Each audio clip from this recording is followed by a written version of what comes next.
Dear student, আজি আমি PNRD Assam recruitment 2026 1508টা পোষ্টৰ বিষয়ে আলোচনা কৰিম। আপোনালোকৰ কাৰণে এটা ভাল পোষ্ট ওলাইছে। আপোনালোকে এতিয়াও যদি এপ্লাই কৰা নাই, এপ্লাইটো কৰি ল'ব পাৰে। ইয়াতে আপোনালোকে পোষ্ট ৱাইজ ভেকেঞ্চিবিলাক চাব পাৰে। এক্ৰেডিটেড ইঞ্জিনিয়াৰ, ইয়াতে 291 পোষ্ট টোটাল ভেকেঞ্চি আছে। ইয়াত আপোনালোকে চেলাৰী স্কেলটো চাব পাৰে। 18,000ৰ পৰা ষ্টাৰ্ট হৈছে। এডুকেশ্যন কোৱালিফিকেশ্যন আপোনালোকৰ যিকোনো চিভিল ইঞ্জিনিয়াৰ ডিপ্ল'মা লাগিব আৰু কম্পিউটাৰ জনা হ'ব লাগিব। 2 নম্বৰ আছে গ্ৰাম ৰোজগাৰ সহায়ক। এইটো আপোনালোকে অনলাইন কৰিব পাৰে। ইয়াত আছে 464টা পোষ্ট, 15,000 পৰা চেলাৰী ষ্টাৰ্ট। আপোনালোকে ইয়াৰ কোৱালিফিকেশ্যনটা চাব পাৰে। গ্ৰেজুৱেট হ'ব লাগিব, যিকোনো ষ্ট্ৰীমৰে হওক। আপোনালোকৰ 50% মাৰ্কছ থাকিব লাগিব।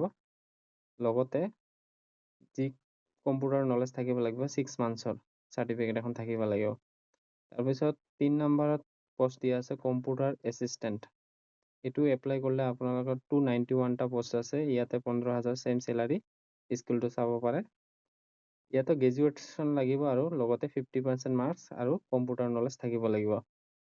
তাৰপিছত 4 নম্বৰত আছে গ্ৰাম পঞ্চায়ত কোঅৰ্ডিনেটৰ।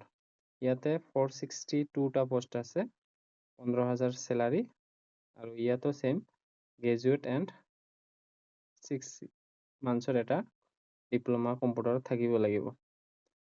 বয়সৰ সীমাটো চাব পাৰে। কেটাগৰী 18 পৰা 40 বছৰ পৰ্যন্ত আপোনালোকে অনলাইন কৰিব পাৰিব আৰু SC STৰ কাৰণে 5 বছৰ ৰিলেক্সেশ্যন, OBCৰ কাৰণে 3 ইয়াৰ্ছ আৰু PWBTৰ কাৰণে আৰু ইয়াৰ 10 ইয়াৰ্ছ ৰিলেক্সেশ্যন আছে।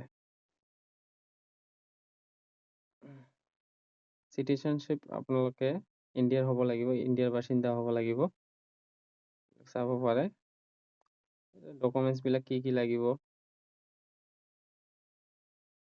এডভাৰটাইজমেণ্টখন পঢ়ি ল'ব। ইয়াত ষ্টাৰ্টিং ডেট আপোনাৰ হৈছে 22 ফেব্ৰুৱাৰী 2026 পৰা আৰু লাষ্ট ডেট আপোনালোকৰ 22 মাৰ্চ। গতিকে বেছি দিন নাই, হাতত মাত্ৰ 5-6 দিন আছে। আপোনালোকে সোনকালে এপ্লাইটো কৰি লওক। বহুত এটা ধুনীয়া পোষ্ট ওলাইছে আৰু প্ৰিপাৰেশ্যন আপোনালোকৰ ষ্টাৰ্ট কৰি দিয়ক।